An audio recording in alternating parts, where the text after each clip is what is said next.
chrétien.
Les soldats allemands et les soldats anglais pendant la Première Guerre mondiale, qui étaient tous terrés dans la terre, n'est-ce pas, dans leurs tranchées, et qui étaient surpris d'entendre, chaque groupe était surpris d'entendre dans la langue maternelle, l'anglais et l'allemand, chaque groupe opposé chanter les chants de Noël.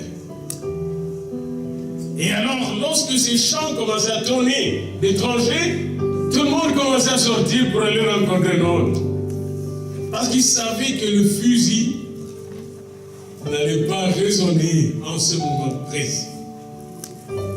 La paix était établie entre les deux groupes. Et d'ailleurs, ça n'a pas tardé longtemps après, l'armistice est venu.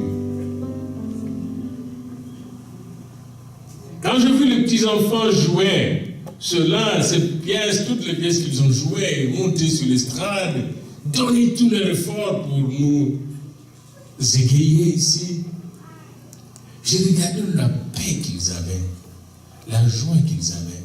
Leurs voisins qu'ils ont ramassés aujourd'hui à l'extérieur, qui sont venus pour la première fois. Aucun enfant n'a dit, toi tu n'as pas été ici avec nous. Tu n'as pas répété avec nous. Ils les ont directement intégrés. Et moi, je vis encore là, les enfants ont le sens de la paix. Hein? Les enfants, les petits-enfants. Et c'est pourquoi Jésus nous a dit que pour entrer dans son royaume, il faut être comme des petits-enfants. Et aujourd'hui, j'aimerais juste vous entretenir sur 3 petites choses rapidement, puis on va terminer. La première chose, quand il était né, comme dit le docteur Luc, dans Luc 2, quand il était né, vous savez qu'il a quitté sa ville, et ses parents ont quitté leur ville où ils étaient établis, à Nazareth, pour aller vers Bethléem, plus de 100 km, sur le chameau, le cheval. Et quand il était né, alors que la mère avait la peine pour accoucher, ils étaient dans cette ville de Bethléem, qui est leur ville natale, où ils pouvaient trouver des connaissances. Ils ont frappé à chaque porte d'hôtellerie pour trouver une chambre. Et il est dit dans Luc 2, 1 à 7, il n'y avait pas de place pour eux dans l'hôtellerie. Il y avait des places pour tout le monde, sauf pour eux.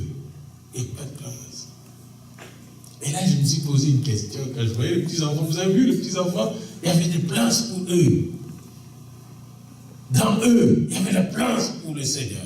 Il y avait la place pour la joie du Seigneur. Il y avait la place pour la paix du Seigneur. Et je me suis demandé pour nos adultes, y a-t-il de la place pour nous dans notre hôtellerie, qui est notre cœur? Y a-t-il de la place pour le Seigneur? Nous sommes des hôteliers. Il y a une hôtellerie dans notre conscience, notre cœur. Y a-t-il de la place pour lui? Parce qu'il frappe encore en Saint-Noël et il veut venir fêter avec nous. La fête était au ciel, comme nous le voyons plus loin. Mais sur la terre, il n'y avait pas de place pour lui. Imaginez-vous l'hôtellerie qu'il aurait reçue. Aujourd'hui, cet hôtel serait une place historique. Il n'y a aucune place dans l'hôtellerie. Parce que partout où il est passé, si vous allez en Israël, toutes ces places sont devenues historiques. Toutes ces places, ça coûte cher pour y arriver. Mais tous les hôteliers n'ont même pas eu le sens des affaires. Laissons-nous accueillir ce petit enfant. C'était étrange, ce petit enfant qui vient d'être ici. Il n'y avait pas de place pour lui. Dans Luc 2, 8, 14, il y a le message de l'ange. Un ange du Seigneur, probablement un archange.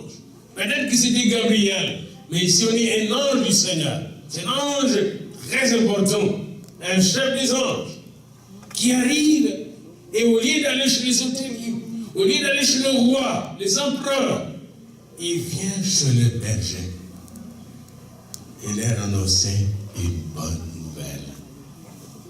Peut-être qu'aujourd'hui, comme nos petits-enfants qui étaient là, nous sommes un peu comme les bergers. Les bergers, c'est des gens simples, pas très compliqués. Les bergers avaient le cœur ouvert. Les bergers ne raisonnent pas beaucoup, ne se posent pas beaucoup de questions. Ils s'occupent seulement de leur brebis. Et c'est ces gens-là simples que le Seigneur a choisi pour leur annoncer une bonne nouvelle. Aujourd'hui, dans la vie de David, un sauveur vous est né. Aujourd'hui, dans la vie de David, le Fils de Dieu est venu avec la paix. Nous appelons Noël un holiday. En anglais, c'est bien holiday. Mais holy veut dire point. Un saint jour. Nous avons sainte nuit. C'est le terme des enfants aujourd'hui. C'est une sainte nuit pourquoi? Dieu a mis à part cette nuit pour visiter les hommes et leur mettre à part, les éloigner du mal, les éloigner de la condamnation, les éloigner de la malédiction, les éloigner du péché, pour leur donner la vie en abondance. Sainte nuit.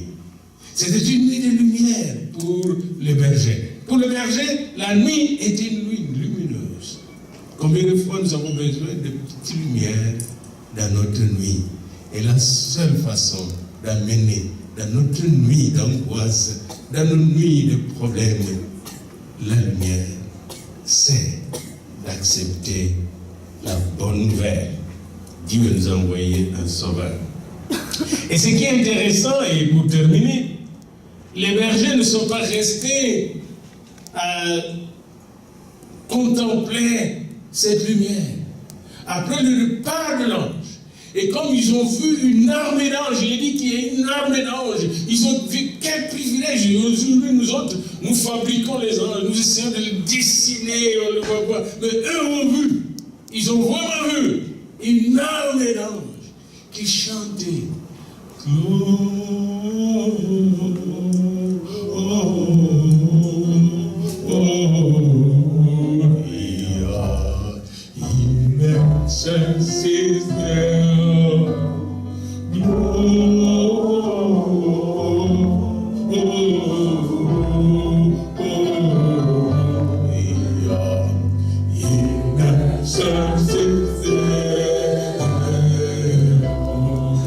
Ils ont vu une chorale jamais vue.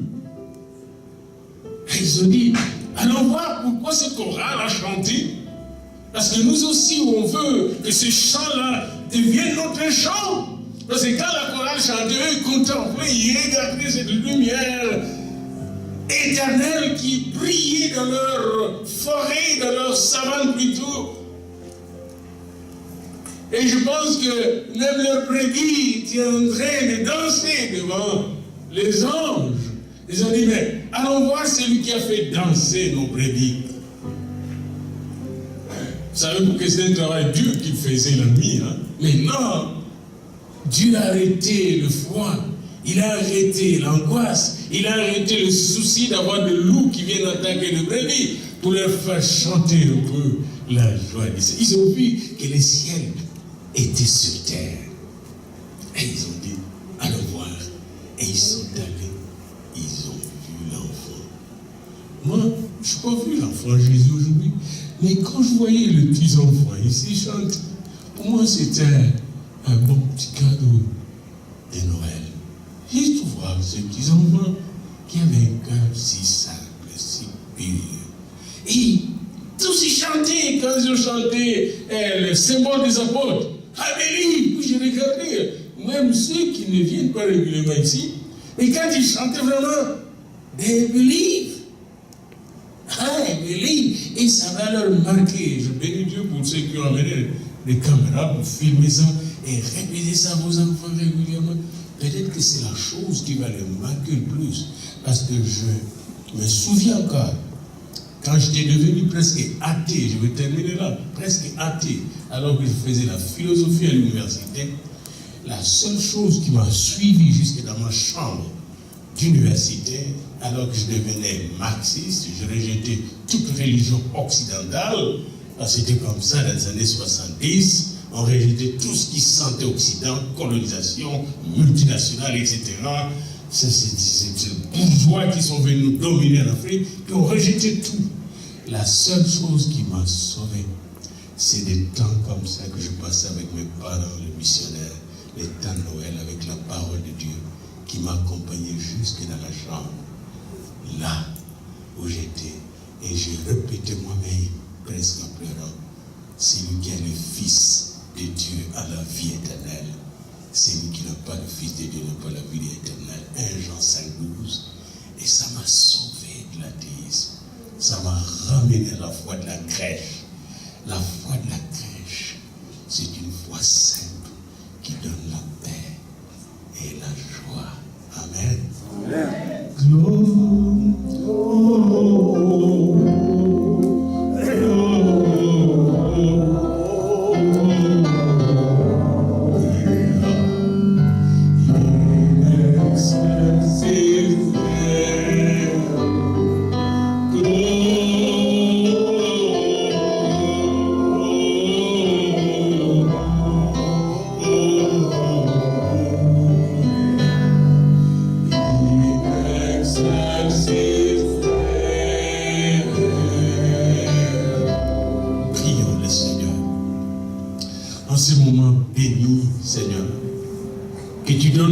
Donne encore sur cette terre pour être ensemble au Père, notre Père. Nous te remercions pour la lumière éternelle qui est descendue vers nous à travers ton Fils bien-aimé Jésus.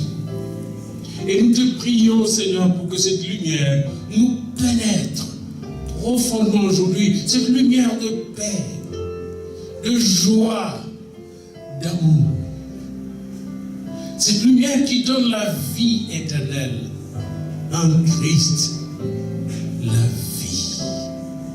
Qu'elle nous pénètre, qu'elle pénètre nos couples, nos maisons, qu'elle pénètre nos vies singulières, Seigneur, nos vies dans nos maisons, qu'elle pénètre nos entreprises, nos projets, que cette lumière nous pénètre comme elle a pénétré le berger, mais aussi comme elle a pénétré les petits-enfants qui nous ont chanté aujourd'hui la joie de Noël. Daigne, ô Seigneur, nous pénétrer pour ta gloire au Père, au nom de Jésus-Christ et sous l'impulsion du Saint-Esprit. Amen. Bonne fête de Noël.